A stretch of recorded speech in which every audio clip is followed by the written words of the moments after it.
Good morning, good people. Today is Friday, as Darren Hardy calls it, Friday. It's Friday, everyone. Friday. Celebrate. And this is the day that I typically have breakfast at Dad's, not Mom's.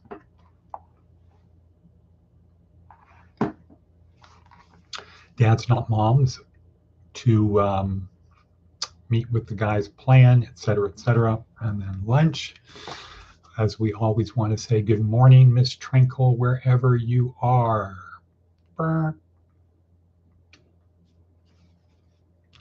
Good morning, Miss Trinkle, wherever you are.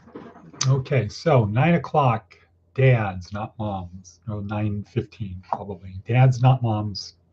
Be there or be square.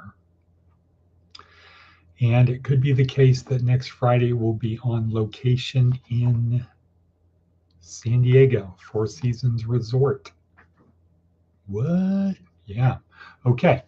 Anyway, today is Friday, big day, last day of the week, last Friday in April. Time is flying by, a lot of stuff to do.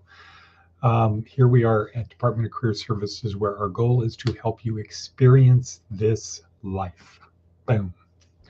And the belief in everyone that calls himself a Christian, everyone who believes they're a Christian, says they're a Christian, should accept, must accept that they have a soul. We are spirits in a body. We are not bodies with a soul. We are souls with a body. We have been given the gift of this body and a very, very, very short time. The width of a hair on your head compared to a 7.84-mile walk. That's how long we have. So the things that bug us, they're not important. The things we get upset about, not a big deal. Take it as a learning experience. Take it as an opportunity to learn, to better communicate, to understand what's important, etc. To grow together into the future, into a better future, etc. Our program here is based upon that concept that this life is an experience. We get to experience life. Our spirit, our soul gets to experience being baryonic for a short period of time. And as such, we need to learn to use this body, to take care of this body, to locomote us around, to enable our brain to get us from here to there, to do this and that, etc., to be able to experience life. We need to have a body that is healthy. So it comes down to fitness and health, what we ingest, and then our ability to use this body to do stuff, to keep it agile, not fragile. Next is using our brain. So we got our body. Now it's our brain, to be able to use that as efficiently and effectively and productively as possible, to have situational awareness. What's going on? What path do I want to take? Where do I want to go? How do I best honor this gift of life? And then the emotional part. So we have this body has the ability to generate probably countless number of emotions, and we need to learn to regulate it. And that's part of having a body, is having emotions, because if we're just spirit, we don't have the ability to experience the emotional part of life, the highs, the lows, the exhilaration, the ennui, etc. So we need to learn to control that. So we need to learn to control our body. We need to learn to control our mind. And then the spiritual part 4, the fourth thing we focus on is the belief that, yes, we are spirit. We are here for a short period of time. We've been given this gift of life, and we have the opportunity to go someplace. Where we go next is related to how we perform here. And that Jesus came to teach us. If you actually read John chapter 3, he didn't come to die. He didn't say he came to die. He came to teach, and that whoever believes in him will have everlasting life. And throughout, he says, if you look at what Jesus said throughout, he says, here is what is important. Love God, love one another, make disciples. Paul and later, they were building the church. They were helping people keep the message going remotely. When Jesus is in front of you telling you what to do, you get it. When Paul or one of the other disciples is out in front of you telling you what to do, you get it. It's 3 months after they're gone. Now things start drifting and shifting, especially if you thought Jesus is coming back any day. Get ready. So most of the New Testament has to do with keeping going. Keeping going. Okay, so that's why we are here today. Week 4, week 1, day 5 in our neuroscience-oriented approach to success. Viktor Frankl. Today we're going to talk about the pursuit of happiness. We're going to talk about Viktor Frankl. Quickly, I want to get to the rest. We've got a lot of red letter stuff today. A good show today. Well, I should say the worksheet is really good today. And that's the money part. That's the money shot, is the worksheet. The podcast, our purpose with the podcast is to help our guests, our students and other interested people, help them focus in on these 4 areas, these 4 legs of the table: physical, mental, emotional, and spiritual. It's also part of creating better habits. Create a routine, do it over and over and over and over, looking for incremental improvement over time. The curve rises. That's the podcast part, because we could just send an email every day to people with the worksheet. But the podcast is what is the icing on the cake. It's the topping. It's the sizzle. But it's also the essential part. But the guts, the beef, is the worksheet. That's the experts telling us how to best perform in those 4 areas. And so let's look at that quickly for a second. Advice from an 80-year-old. When someone hugs you, let them be the first to let go. Good advice. And right, wrong, or indifferent, when I hug somebody, I actually hug them as opposed to going through the motions of hugging. Whatever, that's your decision. Okay, next red letter thing is, the TED Talk. We're going to talk about that in a second. Daily Stoic, false fear. So Ryan Holiday gives a story about Grant when he was a young officer going through Texas, hearing wolves howling and becoming quite agitated, thinking, his guide, the Texan with him, said, "How many wolves do you think that is?" And he said, "Oh, it's hundreds of wolves. That's a lot of wolves." And they came up to the site where the wolves were, and they found out it was 2 wolves. Just 2 wolves. And at that point, Grant taught himself the lesson about false fear. Don't be afraid of things in our mind. Figure out, don't be afraid until we need to be afraid. Remind yourself it's probably false fear. Okay, next on the hit parade of red letter, Jordan Peterson talking about past trauma. And he tells the story, well, it's not really a story, but gives the anecdote of husband and wife spat, and the past trauma, they go like this. He said, what you need to do is retrace, where did it go? Where did we take the wrong route? Atone, apologize, repent, figure it out, and now go back down this other path. Very good one. Seth Godin has quite a long one here. Too long to read, called Best Available. Go to the store, look at the 5 kinds of mustard on offer, and pick the one that's best for you. This is not controversial. Go to Amazon, search for wireless headphones. There are more than 400 types to choose from. Compare rankings, ratings, price, and choose the ones that are best for you. Amazing, but not shocking. Now consider an architect designing an addition for the nearby school. She has spaced the windows. There will be 200 of them. Autodesk could have the ability to pull every qualified window manufacturer and have them bid for that work based on how busy they are, blah, blah, blah, blah, blah. Reputable companies, virtuous cycle. Applying to college, why not apply to all of them? Your AI bot takes all of the qualifications, recommendations, preferences, and colleges all the world have that AI optimizes. Consider all available options, put the best available class, offering incentive options to the potential students that are most likely a successful match.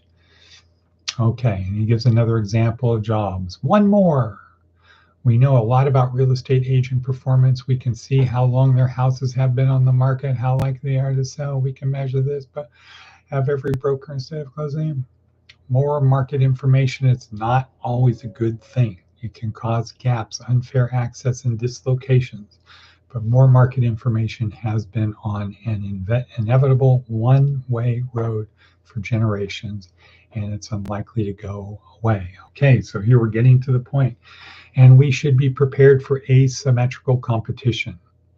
Companies will hire MBAs and lawyers to create fine print, subscriptions, and loopholes that are to their advantage when their AI agents start bidding on projects on hiring people. It's rare to see this with a loaf of bread, but really common when you buy a cell phone or loan. Human beings are easy to trick. Hopefully, our AI agent will be at least as smart and careful as the companies.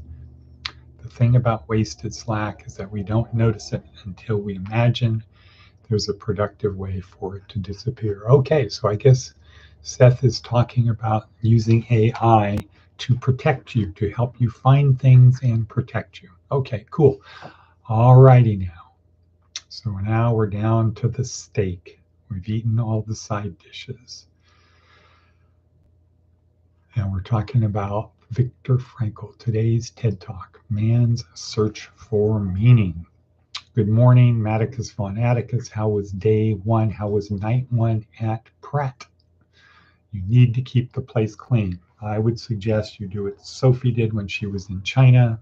Spend an hour every morning cleaning. Spend an hour every morning cleaning. Don't let it get away from you. You have nothing else to do. Create a routine and a habit of that. Okay, Viktor Frankl, Man's Search for Meaning. So we are a spirit with a body. Many Christians, probably all Protestants, I can really only speak for some Protestants, but probably all Protestants believe that God has a plan for you. You just have to let go, let God. That doesn't really make sense to me, but because it's kind of like playing Marco Polo. God has a plan, but you've got to figure it out. And when things go wrong, it's because you didn't follow God. When things go right, it's because you let go, you let God. Rather than God playing Marco Polo, where you're trying to figure out what God's plan is, wouldn't it be better if you played the game of you're getting warmer, you're getting warmer, you're getting warmer to lead you to the plan? So we don't waste time. And even the people who I meet that say, oh no, 100% of my life is God's plan, when I chat with them about it, after about 16 seconds, they get into the thing of, well, yeah, this went right, this didn't go right, I made this thing, this. And you don't see that they were pulled along. You see that they stumbled in the dark through it. And doesn't make sense that God would do all of this stuff just to play Marco Polo with us. Not really a good dad. Would you raise your kids that way? I have a plan for you kids, but I'm not going to make it clear. When you make the decision, you have free will. When you make a wrong decision, you have to suffer the consequences. If you make the right decision, you're just following my plan anyway. So I prefer the Jesus one. The kingdom of God is in our midst. It is within you. Love God, love, make disciples. And if you use those three principles to run your life, if you follow my commandments, you will become one with the Father and I. That's all you have to do. You have to do here. I'm making it clear. Just do these three things. Oh, you don't know how to love one another? Well, feed the hungry, give drink to the thirsty, clothe the naked, shelter the unhoused, help the sick, visit people in prison. That's how you do it. That's how you love one another. Make disciples of all nations. That's pretty straightforward. Don't need a lot of thing there. Love God with all your heart, mind, and soul. That's your meaning and purpose. Cool. Not really that hard to figure out. Okay, so Viktor Frankl. He came really close, except the difference is he was a Jew, not a Christian. He didn't see Jesus as God, as man. So he didn't get that message. And he said, life is man's search for meaning. Whereas Jesus laid it out pretty clear. Love God, love one another, make disciples. Viktor Frankl, as a Jew, did not know. Here's what God said. Here's how you give meaning to your life. Love God, love one another, make disciples. So Viktor Frankl came to a thing of how do we find meaning? And what he concluded comes pretty much down to what, without number one, without love God with all your heart, mind, and soul, is to love one another. That's how you give meaning to your life. And he gives some examples of meaning. But the meaning in life all has to do with other people. His search for meaning is not go make as much money as you can. It's not to emulate Hitler or Mao or any of these bad guys, these gangsters. It's not that. It's to make the lives of other people better. Service to others. Yeah. So Viktor Frankl was missing one part, kind of like Spinoza. Same thing, Jewish people, they start out with the message from God, love, I am your God, obey my commands, etc. Do what I tell you to do. They start out with that, but then they don't incorporate when Jesus came and said, John 3:16, if you believe, you will have everlasting life. They forgot that part, so they worked at it. Bing, bing, bing. They worked at it on their own. Spinoza, through pantheism, almost got it there, missing two letters, panentheism. God is in all things. And Viktor Frankl, search for meaning, where Jesus said, it's all around you. It's within you. Okay, so with that, we're going to say, and can you get a vacuum for me? There's a vacuum in the other house. Just go to the door or call Tasha and ask her to borrow the vacuum. It's in the other house. It's in the laundry room. Not so hard. Not too hard. Okay, next, let's see what else. We're at 18:45 in. This is Friday. Let's make something happen. Here's this. What not a bevy missing you. Bonk, bonk, bink, bonk. I don't know why I'm making those sound effects, but it makes me feel good to think about that. And 9:30 dads. Okay, dads not moms. Okay. Hope to see you there. And with that, I will say peace be with you.